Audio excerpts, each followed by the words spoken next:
This painting is rather emotive and it's difficult to look at.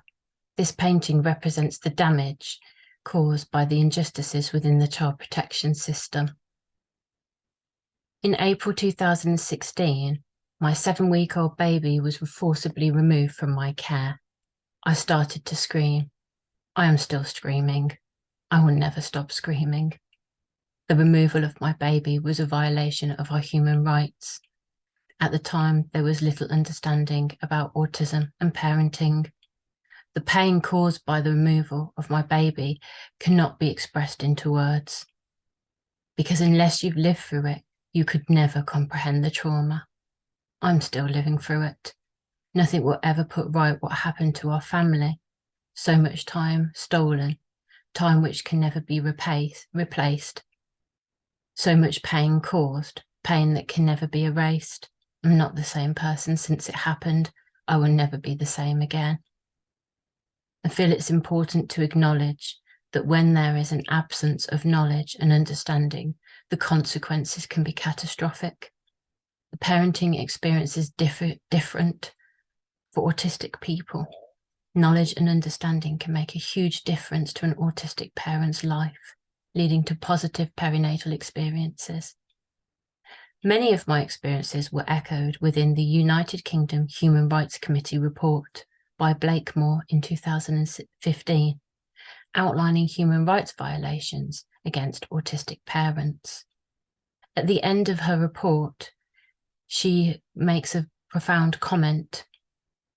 No woman should need to consider system failure and rights violations as part of her future reproductive choices. I am sad to say that as an autistic female, I am having to consider my reproductive choices very carefully. This is due to system failure and my own experiences of rights violations within child protection. In other words, as it stands currently within the UK, I do not feel able to have any more children because of the lack of professional understanding around autistic parenting and neurodiverse families, as well as the absence of tailored support. This is my story. In the 3rd trimester, I became increasingly anxious about becoming a parent. I informed professionals about my anxiety, and a decision was made to seek support from children's services. My anxiety became so overwhelming to the point that I wanted to die. However, I did not actually want to die. I was just so overwhelmed that I wanted to escape. Unfortunately, at the time, I was diagnosed with emotionally unstable personality disorder, shortened to EUPD, as well as having an autism diagnosis. Professionals only focused on my presentation through a mental health lens. I asked social services for some support so that I could adjust to this massive life-changing event.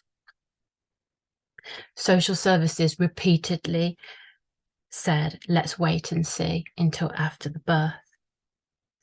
After the birth of my daughter, social services decided that they would not allow us to go home.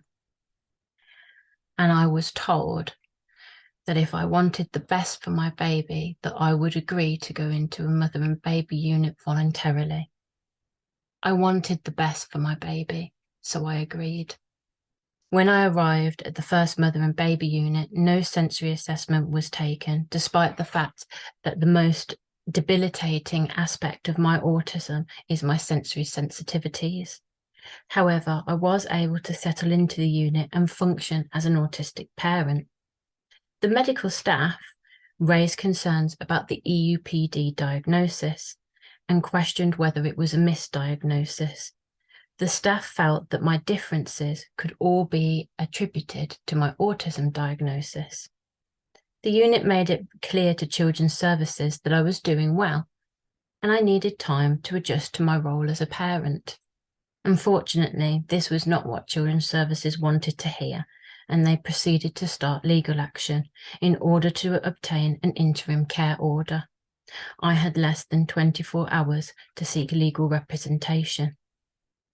When I did seek legal representation, it became apparent that the solicitor did not understand autism. She saw me as a deficit. Assumptions were made about my capacity. It was incorrectly assumed that I had a learning disability. And it was incorrectly assumed that I was experiencing a deterioration in my mental health. Due to the short notice and the unit being hundreds of miles away from the family court, as well as my autistic needs, I was unable to attend the hearing. Unfortunately, the interim care order was granted. Shortly after social services decided that they no longer wanted me on the first mother and baby unit, they enforced a medically unnecessary transfer to a different mother and baby unit. I was pressured into agreeing to this transfer. Once again, I was told by the social worker that if I wanted the best for my baby, I would agree to this transfer, which was one of the worst decisions I'd ever made in my life. When we finally arrived on the second mother and baby unit, it was very clear that the staff had no understanding about autism. They viewed my parenting from a non-autistic perspective. Staff had clear prejudice about autistic parents, believing that they could not parent long-term. I was repeatedly set up to fail. We were at this unit for 10 days until social services applied for an emergency hearing to remove my 7-week-old baby.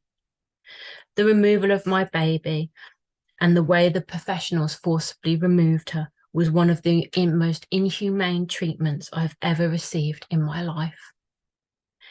I knew that I had been discriminated against, and I set out to prove that social services had unlawfully removed my baby. I applied for all our records and spent around 6 months piecing together what had happened. I discovered that social services had withheld from the court important evidence when they applied to remove my daughter.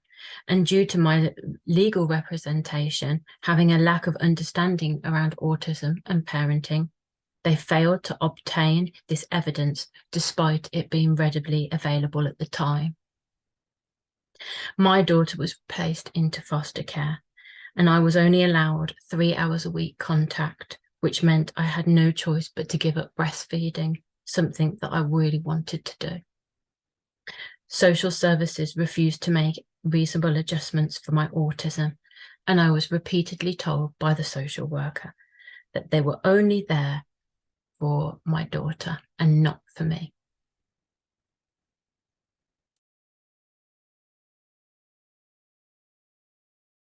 My autism was continually used to vilify me, and throughout child protection, I experienced direct, indirect discrimination as well as rights violations simply because I'm autistic.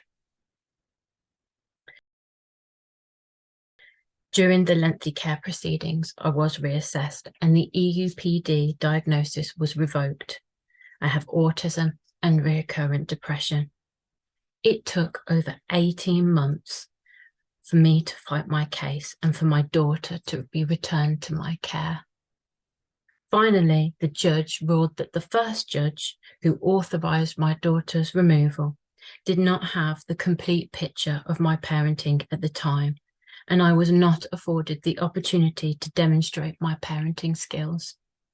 The judge decided that I was able to parent my daughter to a high standard, and she was returned just before her 2nd birthday. Ironically, it was my autistic strengths which enabled me to fight against the injustices the child protection system imposed on us as a neurodiverse family.